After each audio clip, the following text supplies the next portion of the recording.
村里要修机场，征地赔偿。彭于晏二话不说，第一个签字拿了280万搬去城里。村长骂他傻，邻居笑他蠢，村民们联合起来当钉子户，天天堵在工地门口漫天要价。1年后，彭于晏开车回村扫墓，那些钉子户蹲在荒地边，拉着他的手哭诉征地改旨了。村长李福才把喇叭往桌上重重一磕，刺啦的噪音让整个祠堂安静下来。他清了清嗓子，眼神扫过底下乌压压的人头，都听着，镇上的文件下来了，修国际机场，选址就在咱们卧龙村，这可是天大的好事。村长这话一出，祠堂里瞬间炸开锅，村民们七嘴八舌，尤为好奇自己可以分到多少钱。李福才双手下压，命令村民们安静。他展开一张纸，念道：根据政策，本次征地涉及房屋、宅基地、田地、林地，综合评估，一次性补偿，每户280万。280万这个数字像块石头砸进水里，先是死寂，然后是更大的喧哗，紧接着村民王强声音尖利地喊起来。他站起来指着村长李福才：才280万，打发叫花子呢？村长，这价格你可不能答应。去年隔壁县修高铁，一户都赔了300多万，凭啥机场还不如高铁？对，不能答应，最少500万。没错，不给500万，谁也别想动一寸土。村民的情绪被点燃了，一个个站起来，脸红脖子粗。唯独王强的表弟彭于晏没有说话，在心里算着一笔账。他家老宅加上几亩薄田，位置偏，房子也破，280万这个价钱，能让他在城里能全款买个不错的房子，还能剩下一大笔。彭于晏认为这是个确定的数字，村民们喊的500万才是空中画饼。李福才看着失控的场面有点慌，但很快又镇定下来，眼神和王强一对，彭于晏瞬间明白，村长和这是和他表哥王强这是演双簧呢，一个扮红脸，一个扮白脸，想鼓动村民们把价格往上抬。这时李福才大声说：大家的心情我理解，280万确实少了一点，我的意思，咱们得团结，拧成一股绳，谁也别先签字。对，谁签字谁就是全村的罪人。王强立刻接话，眼睛还特意往彭于晏那边瞟。王强知道彭于晏爸妈走得早，他家户口本上只剩下他一人。下一秒，彭于晏直接站了起来，所有的目光瞬间聚焦在他身上。彭于晏，怎么，你有不同意见？彭于晏压根没看他，直接对坐在桌子后面的镇干部说：同志，我同意这个补偿方案。一句话，整个祠堂鸦雀无声。镇干部愣了一下，随即露出笑容，直夸彭于晏觉悟高，要和他当场签协议。这下王强坐不住了：彭于晏，你疯了？280万就把祖宗的房子卖了，你对得起你爸妈吗？指着彭于晏的鼻子开始道德绑架，而李福才也黑着脸：彭于晏，你别胡闹，这关系到全村的利益。我只管我家的利益，这个价格我接受。说完，彭于晏拨开人群，径直走向那张摆着合同和印泥的桌子，身后村民们的亲切问候声像潮水一样涌来。他充耳不闻，在合同末尾签下自己的名字，然后按下鲜红的手印，一式3份，干脆利落。镇干部高兴地握住彭于晏的手，承诺补偿款3天内就会打到他的卡上。彭于晏点点头，收好他的那份合同，转身准备离开。王强却堵在了他面前，眼睛红得像要吃人。彭于晏，你今天敢走出这个门，以后就别想再回卧龙村，我们没你这个亲戚。求之不得。彭于晏回到家，家里冷冷清清，这是一座几十年的老砖房，墙皮剥落，屋里一股陈旧的霉味儿。王强一家的嘴脸在彭于晏的脑中闪过，他家和王强家挨着，共用一堵墙。当时王强家盖新房，硬说地基不够，占了彭于晏家墙角1米。彭于晏的父亲为人老实，没跟王强争。后来门前修路，每家都要出钱，彭于晏家出了，但王强家说手头紧，拖着不给，最后还是彭于晏的父亲给垫上的，钱至今没还。这时彭于晏的手机响了，是一个陌生号码，他接了起来，没想到打电话的居然是李福才。彭于晏，我是李福才，你马上回祠堂来，把字给我划掉。合同签了，生效了。那不能作数，我告诉你，只要村委会不同意，你那合同就是废纸一张。你现在是全村的敌人，你知不知道？我只知道3天后280万会到我账上，至于你们想闹就闹吧。彭于晏直接挂了电话，简单收拾了几件换洗衣物以及他爸妈的一张黑白合照。2天后，彭于晏再次回村收拾剩下的东西的时候，收到了280万入账的短信提示。简单收拾过后，彭于晏锁上家门，把钥匙扔进了门口的水沟里。村口一帮人聚在那里，李福才和王强赫然在列。为首的李福才语气里充满了威胁：彭于晏，你还真要走？钱到手了就想跑，没那么容易。王强上前一步，想抓住彭于晏的背包。彭于晏侧身躲开，冷冷地看着他。即便彭于晏态度强硬，其他村民也不打算放过他。你把全村的财路都断了，今天不给个说法，你别想走。我的财路是国家给的，你们的财路是你们自己堵死的，跟我有什么关系？少废话，要么你把钱拿出来一半分给大伙儿，要么你今天就躺着出去。王强，你这是在威胁我？威胁你怎么了？打的就是你这个白眼狼。王强说着，挥起拳头朝彭于晏脸上砸去。而彭于晏早有防备，后退一步，同时从口袋里拿出手机准备拨打110。你动我一下试试，故意伤害，加上敲诈勒索，你猜你得在里面待几年？王强的拳头停在半空中，他身后那些叫嚣的村民也瞬间哑火。李福才脸色变了又变，最后走出来打圆场。哎呀，都是自家人，强子也是一时冲动。彭于晏，你看这样行不行？你先别走，咱们再商量商量。没什么好商量的，合同上写的清楚，签字后7天内必须搬离，我这是遵守规定。彭于晏绕过村民们，大步朝村外的公路走去，身后王强的声音再次响起，充满了怨毒。彭于晏，你等着，你会后悔的。我们拿到500万，不1000万的时候，你别哭着回来求我们。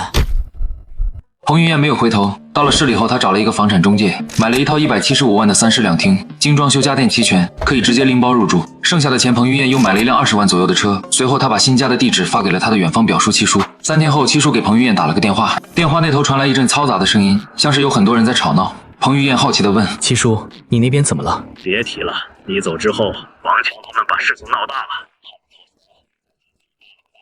成立了什么卧龙村维权同盟。还印了传单，说补偿太低，要抗争到底。村长不管。李福才现在天天开会，给大家鼓劲儿，说只要咱们坚持住，最后肯定不止280万，至少能翻1倍。而且村民们全信了。你说这些人拿了280万进城买个房，安安稳稳过日子不好吗？非要做你发财的梦。他们现在都说你穷，说你亏了100多万。对了，王强还到处说，等你手里的钱花光了，没地方去，还得哭着回村里，到时候他1分钱都不会给你。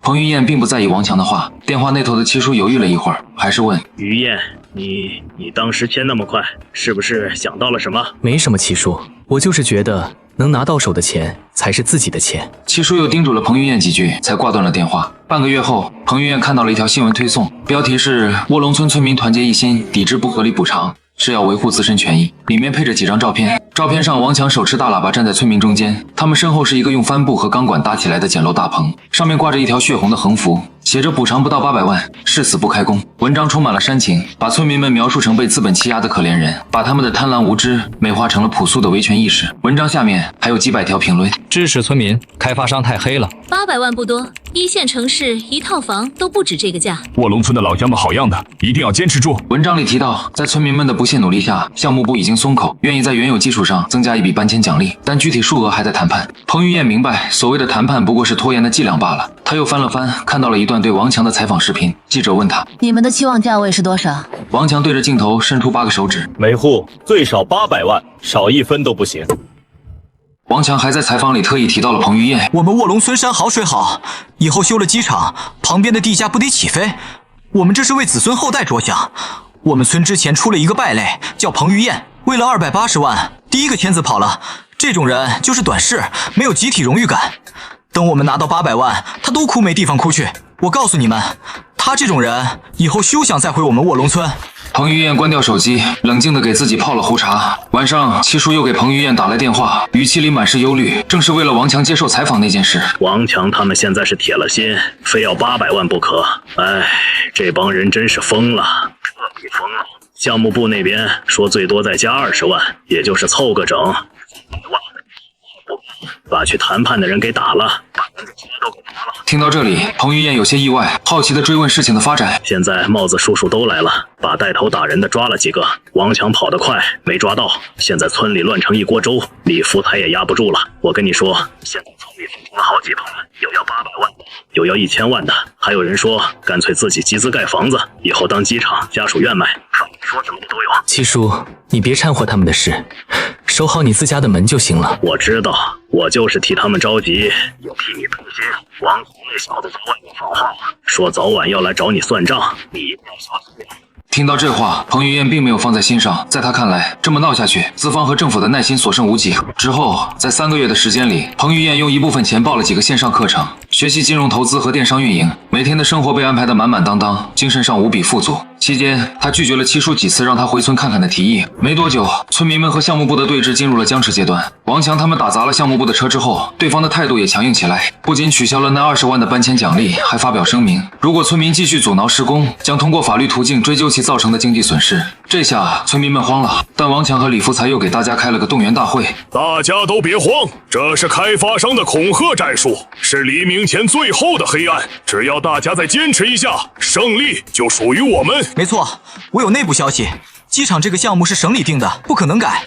开发商比我们还急，拖一天就多一天的损失。现在就是在比谁更能耗。大部分人又一次被说服了，村民们甚至把这件事捅到了市里的电视台，一档叫《民生在线》的节目，派了记者去采访。彭于晏特意在网上看了那期节目，镜头里卧龙村的祠堂被布置成了作战指挥部，墙上贴着各种标语，一群村民围着记者，七嘴八舌的诉苦。我们在这里住了一辈子，现在为了建机场把我们赶走，就给那么点钱，我们以后怎么活？王强作为村民代表接受了专访，他穿着一件不合身的西装，头发梳得油亮，对着镜头侃侃而谈。我们不是钉子户，我们是合理的利益诉求者。280万，在如今这个社会能干什么？我们要求不高，参照同类地区的标准，给我们一个公道的价格。我们相信政府，相信法律，会给我们一个满意的答复。节目播出后，在本地引起了不小的反响，舆论再次被点燃，大部分人都站在村民这边，痛骂开发商无良。王强和李福才的声望在村里达到了顶峰，他们甚至组织了一个监督小组，每天在村口轮流值班，盘查所有进村的陌生车辆，生怕有谁家偷偷和项目部接触。一天晚上，彭于晏正在吃饭，七叔又打来了电话。这次七叔的声音听起来疲惫不堪，向彭于晏诉苦村里待不下去了。前几天你表嫂就是王强的老婆，找人看看了咱村，说咱们是宝地，还说谁家要是先搬走，就断了自己的血脉，以后要倒大霉的。七叔，这你也信？我当然不信，可村里都信啊。现在好了，谁提签字，谁就是想破坏卧龙村的风水。前天李老三家想通了，想去项目部签字，结果被监督小组的人堵在家里，脱了鞋。于晏，你当初都对，这个地方已经不是我们认识的那个卧龙村了。从这以后，彭于晏一心忙于事业，和七叔的联系变少了。到了3月初，彭于晏已经和朋友合伙开了一家小小的文化传媒公司，虽然规模不大，但业务稳定，收入可观，甚至还换了一辆更体面的合资品牌轿车。没想到在清明节前夕，彭于晏再次接到了他七叔的电话。电话里，七叔声音异常沙哑，透着一股说不出的疲惫和恐慌。于晏，你今年清明还回村里给你爸妈扫墓吗？回啊，怎么了？于晏，村里可能要出大事了。七叔的语气严肃，令彭于晏的心也跟着提了起来。机场那个项目的项目部已经快3个月没人来了，之前他们还隔3差5派人来看看，虽然不进村，但也在附近转转。从过年后就再也没见过人影，村口那个项目部的临时办公室早就人去楼空了。那王强他们呢？他们一开始还说是开发商耗不起了，故意装死，想逼我们先低头。王强还让大家沉住气，说胜利就在眼前。可是这都3个月了，一点动静都没有。我女婿在镇政府上班，前2天他偷偷告诉我，说听到一个传言，省里开了个会，觉得咱们卧龙村这边地成本太高，民风太那个，影响不好，初步决定要把新机场的地址改到隔壁的凤鸣市去。彭于晏虽对此早有预感，但亲耳听到的时候还是有些意外。虽是传言，但村里已经有人开始慌了。上周王强带了几个人去镇上问情况，结果连大门都没进去。李福才给镇长打电话，人家也不接了。现在村里风言风语的，说什么的都有，好多人晚上都睡不着觉，天天聚在村口的大槐树下唉声叹气。事到如今，他们还没意识到问题多严重。有的人意识到了，但不敢说。王强还死撑着呢，谁要是说机场不见了，他就跟谁急，还骂人家是叛徒，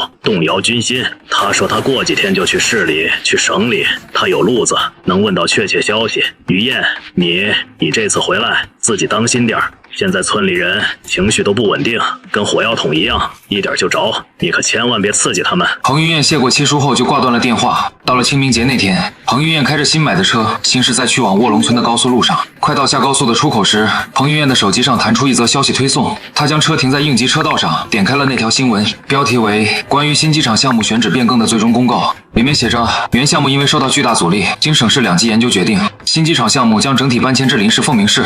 最后还附了一句，原项目涉及的所有前期协议及补偿方案，自本公告发布之日起，全部终止作废。所以我签的那份合同，理论上也作废了。但我的钱早已到手，可对卧龙村的村民来说，他们1分钱也没拿到。彭于晏重新启动车子，驶下高速，向着卧龙村的方向开去。此时的雨越下越大，越靠近村子，路越是泥泞。曾经因为要修机场而翻新过的柏油路，只修了一半就停工了，剩下的一半还是土路，被来往的工程车压得坑坑洼洼，积满了黄色的泥水。车轮碾过溅起1人高的泥点，远远的，彭于晏看到了村口，那个曾经被王强他们引以为傲的同盟大棚，如今已经破烂不堪，红色的横幅被风雨撕扯的只剩下一半，耷拉在棚顶上面的字迹模糊不清，像一道流着血泪的伤疤。大棚底下空无一人，开进村子后也听不到一丝人声。随后，彭于晏把车开到村委会大院前停下，下车后走到村东头那片被征用的土地，发现那里只有一个巨大而空旷的泥坑。这时，一个佝偻的身影披着一件破旧的塑料雨衣，从远处深一脚浅一脚地走来。他是村里的孤寡老人刘四爷。最后，刘四爷在彭于晏面前停下，浑浊的眼睛在彭于晏脸上和身上打量了半天，才认出来。彭于晏，你回来了，城里好不好？他们说你在城里发大财了。刘四爷，村里人呢？他们都在祠堂那儿呢，天天吵架。正说着，村西头传来一阵骚动，有人看到了彭于晏停在村委会门口的那辆崭新轿车。紧接着，彭于晏看到几个人影从巷子里冲了出来，朝他这边跑来。为首的正是李福才和王强。李福才的头发白了大半，背也驼了，脸上布满了愁苦的皱纹。王强更是狼狈，他瘦了也黑了，眼窝深陷，眼神里充满了血丝和暴躁，身上穿着一件沾满泥点的夹克，脚上是一双开胶的运动鞋。王强隔着大老远就叫喊着彭于晏的名字，他的声音沙哑，带着一股压抑不住的火气。不等彭于晏回应，王强便3步并作2步冲到了他面前，上下打量着彭于晏的衣着和气质。王强的眼神是嫉妒，是愤怒，更是一种不愿承认的恐慌。李福才和王强身后还跟着10几个村民，一个个面黄肌瘦，神情麻木，像是被霜打了的茄子。彭于晏，你还敢回来？混得不错，车都开上了，怎么回来看我们笑话？我只是回来给我爸妈扫墓。扫墓？黄鼠狼给鸡拜年，你就是来看我们笑话的？你是不是早就知道机场不见了？是不是？王强最后那句话几乎是吼出来的。他身后的村民们听到机场不见了这几个字，身体都是一颤，脸上露出惊恐的表情。李福才一把拉住情绪激动的王强，转向彭于晏，挤出一个比哭还难看的笑容。于晏啊，别听王强胡说，他就是压力太大了，这一年不容易啊。是不容易，你们守着一片荒地，做着800万的梦，确实不容易。当初签字的时候，我就劝过你们，政策不等人，见好就收，是你们自己非要抱团硬扛，非要等着坐地起价，现在出了问题，怪得了谁？彭于晏的话一针见血，刺破了村民们最后那层脆弱的伪装。王强瞬间愤怒，朝彭于晏大吼：彭于晏，当初要不是你先签字坏了规矩，上面的领导又怎么会咬着那家不放？都是因为你。王强，你不是说你有路子吗？你不是说去省里能问到确切消息吗？你的路子呢？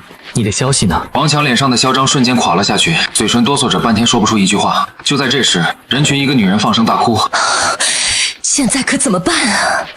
这日子真是过不下去了，俺家的猪都卖了，就等着拿钱。现在可怎么办啊？她的哭声像会传染，人群里立刻响起了此起彼伏的啜泣声。王强猛地回头，对着人群咆哮：都闭嘴！哭什么哭？谁说不见了？没影儿的事，他陈安就是想动摇我们军心。就在这时，一个年轻人从村外飞奔而来，手里拿着手机，脸上是世界末日般的绝望。村长，强哥，不好了，市里发公告了，真的发公告了。他跑到跟前，因为跑得太急，脚下一滑，摔倒在泥水里。但他顾不上爬起来，就那么趴在地上，把手机递给李福才。你们看，手机上的新闻上都说了，机场改到凤鸣市了，咱们这儿不见了。李福才颤抖着手从那人手里接过手机，王强也把头凑了过去。李福才手一软，手机掉在地上，他整个人晃了晃，像是被抽走了所有的力气，一屁股瘫坐在泥地里，明白这一切全完了。而王强则像一尊雕像，一动不动，雨水顺着他的头发和脸颊往下流，分不清是雨水还是泪水。短暂的死寂之后，人群彻底炸了，一个男人猛地冲向王强，一把揪住他的衣领。王强，你不是说有内部消息吗？你不是说肯定会见吗？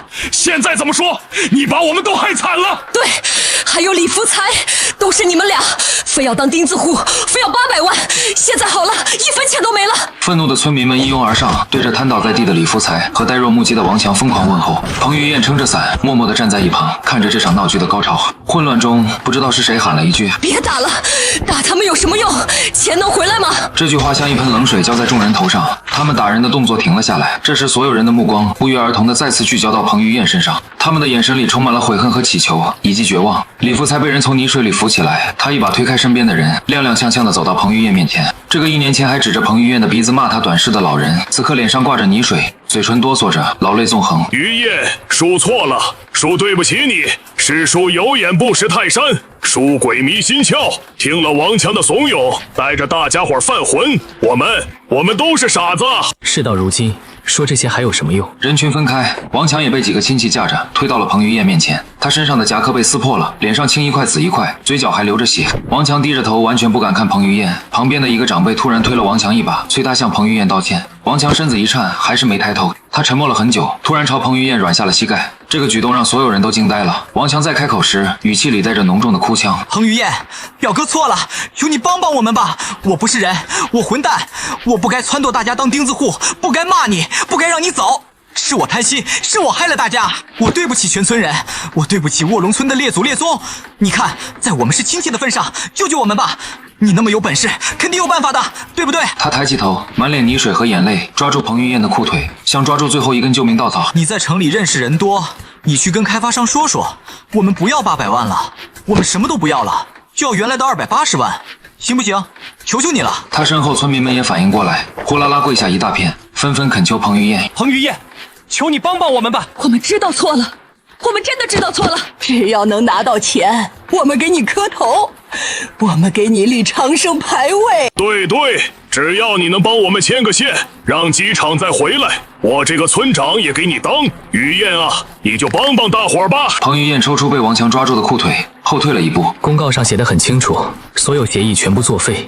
路是你们自己选的，我也无能为了。说完，彭于晏不再看他们，撑着伞迈开脚步从他们中间穿过。他的身后是王强更加凄厉的哭喊，是村民们绝望的哀嚎。但彭于晏始终无动于衷。去到父母坟前和他们交代完近况后，彭于晏准备离开，突然看到村口那片荒地边，王强、李福才还有那些村民们依然跪在那片泥水里，像一群失去了灵魂的泥塑。彭于晏并没有上前，而是直接坐进车里，发动车子驶出了卧龙村。几天后，彭于晏接到了七叔的电话，七叔用一种极为疲惫的语气讲了村里后续发生的事情。那天你走后，村民们的绝望变成了更加疯狂的那种，不敢怨恨项目部，于是把所有的怒火都倾泻到了李福才和王强身上。李福才当晚就被一群红了眼的村民堵在家里，他家院子的大门被砸烂，窗户玻璃被敲得粉碎，他被逼着跪在院子里，听着众人一句句的唾骂和诅咒，气急攻心，当场就中风了，口歪眼斜，半身不遂，被连夜送去了镇上的卫生院。镇上很快派了新的书记下来，负责处理烂摊子，但这个烂摊子谁也处理不了。而王强的下场更惨，他成了全村所有怨气的出口。于晏，你说这群人真是什么操作都有。王强家被人泼了翔，墙上用红漆写满了丧尽天良，还我血汗钱的字样。他老婆更是当场和他翻了脸，他拿着菜刀追了王强半个村子，把王强这些年做的所有蠢事，吹过的所有牛全都抖了出来。没过2天，王强老婆就带着孩子回了娘家，并且提出了离婚。他走的时候把家里所有值钱的东西，甚至连那台老旧的电视机都搬走了，只给王强留下了一个空壳子。王强彻底成了孤家寡人，村里人见人骂之必不及。以前跟在他屁股后面一口一个强哥叫着的人，现在看到他都恨不得啐他一口。当初为了组织同盟，王强自掏腰包，还向亲戚借了不少钱，用来请客吃饭、拉关系、印传单。现在那些债主天天上门堵在他家门口，不给钱就不走。走投无路之下，王强只能选择卖掉他家的那栋2层小楼。可那房子挂出去1个月，连个问价的都没有。最后还是一个外地来的贩子，以一个低到侮辱性的价格，只给了他不到10万块钱，就把房子收走了。拿到钱的当天，王强还了债。后来他喝了一场大酒，在村里的大槐树下抱着酒瓶子哭了整整1夜。第2天他就消失了。七叔在电话里向彭于晏讲了很多，最后叹了口气：现在这个村子算是彻底散了，人心散了，就什么都没了，能走的都走了，出去找活干了，剩下的都是些走不动的老弱病残，天天坐在村口看着那个大水坑发呆。你说说，这叫什么事啊？七叔，你最好也另做打算吧。七叔叹了口气，没再多说别的。几天后，彭于晏忙完一次应酬，主动给七叔打去电话，询问他的近况。七叔报喜不报忧，找别的话题打岔了过去。李福才中风以后就一直躺在卫生院，前2天没了，他儿子把他拉回来，在祖坟那边草草埋了。办丧事的时候，整个村子算上他家亲戚，拢共不到10个人，凄凉啊！那王强呢？目前没人再见过王强，也没有人再提起过。王强就好像一缕青烟，彻底消散了。让彭于晏没想到的是，1年后他会再遇到王强。那时候彭于晏刚和一个大客户谈完合作，站在酒店门口等候门童把他的车开过来。不远处一个建筑工地的门口，一群工人正在路边吃盒饭，他们穿着沾满灰尘和油漆的工作服，脸上是疲惫不堪的疲惫。彭于晏一眼就看到了一个瘦到皮包骨头的男人，那人头发乱糟糟的，胡子拉碴，皮肤被太阳晒得黝黑。他端着一个快餐盒，正狼吞虎咽地往嘴里扒拉着米饭，像是饿了很久。彭于晏盯着他看了很久，纳闷地嘀咕了一句：这人的背影怎么越看越觉得眼熟？大概是感觉到了彭于晏的视线，那人也转头看了过来。四目相对的一瞬间，彭于晏和王强两个人都愣住了。王强的脸上先是闪过一丝茫然，然后是巨大的震惊，最后无地自容的羞愧和恐慌。他的脸瞬间变成了猪肝色，端着饭盒的手开始不受控制的发抖，饭菜洒了一地。这时，门童把车停在了彭于晏面前，他收回视线坐了进去。3个月后，彭于晏坐在办公室里，面前放着一份生态旅游开发计划书。他想了想，决定给七叔打去电话。七叔，现在市里出台乡村振兴实政府，我对周边这些村考察了一番，卧龙村隔壁的凤雏村山水资源相对来说最优。你的意思是要绕过咱们村去隔壁发投资？彭于晏没有直说，而是绕了个弯子。目前村里的情况你也知道，到处破破烂烂，想开发的话，首先就得先修复，但这部分钱对我来说实在不划算。我懂，雨燕，你不用向我解释。2天后，彭于晏开车去凤雏村的时候，路过了卧龙村，只见原本荒草丛生的村口，此刻竟站着10几个人，他们穿着洗得发白的旧衣服，脸上带着局促又热切的笑容。为首的是七叔和几个当年没跟着王强闹的村民。看见彭于晏的车，七叔赶紧迎了上去。彭于晏停下车，推开车门，目光扫过人群，他注意到人群的最后方站着一个佝偻的身影，是王强。他比上次工地见面时更瘦了，头发花白了大半，手里攥着一个皱巴巴的布袋子，眼神躲闪，不敢看彭于晏。你们怎么都站在村口？我们听说你要去凤雏村搞旅游开发，就想着肯定会路过这里，所以一早就在这里等你了。于晏啊，你是咱们村走出去的能人，可得拉着乡亲们一把。是啊，于晏，我们知道错了，以前都是王强那个混蛋误导我们。对，以后我们都听你的，你让干啥就干啥。我们都志愿加入隔壁凤雏村的建设。被点名的王强浑身一颤，像是被烫到一样，他猛地往前迈了2步，扑通一声跪在地上，手里的布袋子掉在地上，滚出几个干瘪的红薯。于晏，我知道我不是人，我不该撺掇大家当钉子户，不该害了全村人。你这次去凤雏村投资，能不能给我个活干？我不要工钱，管饭就行。我不想再跑大老远去那个建筑工地了。他的话刚说完，人群里突然有人喊了一句：凭什么给他活干？当年就是他害我们没拿到补偿款。他就是当年带头打王强的那个中年男人。他往前挤了2步，指着王强的鼻子：王强，你还有脸再回来？要不是你，我们能落到今天这个地步？王强的脸瞬间涨红，他猛地从地上爬起来，和中年男人对峙。我害的，当年你们谁没跟着喊要800万？现在都怪起我来了。你不领着头撺掇，我们能那么傻吗？我们这些平民老百姓能懂什么？明明就是你们自己贪心。2人越吵越凶，眼看就要动手，七叔赶紧上前拉架，急得直跺脚。彭于晏冷冷地看着眼前的闹剧，突然开口制止了他们。喧闹的人群瞬间安静下来，所有人的目光都聚焦在他身上。我去凤雏村投资不是为了针对你们，而是看中那里的资源。项目开工后会招人优先录用周围村的村民，但有2个条件：第一，服从管理，偷懒耍滑的直接开除；第二，不准再提当年的事，谁要是敢在工地上闹事，别怪我不留情面。人群里一片寂静，随即爆发出一阵欢呼，村民们纷纷应和。王强也激动得浑身发抖，他对着彭于晏连连作揖，承诺自己一定好好干。彭于晏没理他，转头看向七叔：七叔，麻烦你帮我统计一下村里的劳动力，明天上午我在村委会开个会，具体说说招工的事。七叔忙不迭地答应。然而在凤雏村生态旅游项目开工的第3个月，矛盾就像埋在土里的地雷，被一声争吵彻底引爆。这天下午，彭于晏正在办公室里核对施工进度表，外面突然传来一阵嘈杂的叫骂声。他皱着眉走出去，只见村口的空地上围了一圈人，王强和那个一直和他不对付的中年男人李二柱正扭打在了一起。王强的功夫被扯烂了，脸上挨了一拳，青了一大块。他死死拽着李二柱的胳膊，红着眼睛嘶吼：凭什么你能当小组长？凭什么你拿的工分比我多？就凭你当年害了全村人，你这种人能有口饭吃就不错了，还敢挑3拣4。2人的争吵瞬间点燃了周围村民的火气，有人站在李二柱这边起哄，也有人认为王强这阵子干活也挺卖力的。这话一出，立刻有人反驳，人群瞬间分成2派，吵得不可开交。七叔急得满头大汗，在人群里挤来挤去，扯着嗓子制止。见彭于晏来了，喧闹声戛然而止，所有人的目光齐刷刷地看向他。王强看到彭于晏，像是抓住了救命稻草，挣脱李二柱的手，踉跄着跑过来，扑通一声又跪下了。于晏，你得给我做主啊！李二柱他公报私仇，他就是看我不顺眼。于晏，你别听他胡说，我选小组长是大家伙投票选的，他就是嫉妒眼红。当年他想靠钉子户发横财，现在又想靠耍无赖占便宜。王强，他就是江山易改，本性难移，这样的人就该开除。都给我安静！李二柱当小组长是投票选的。是，是大家伙自愿投的，选他管着记工分，安排杂活，公平的很。王强，你觉得不公平，是因为他的工分比你多？那你有没有想过，是你自己的问题？最近我这里得到了不少有关你的举报，有工友告诉我，你平时在工地上偷懒，干活动作很慢，而且手脚不干净。谁说的？我没偷东西，是谁造谣？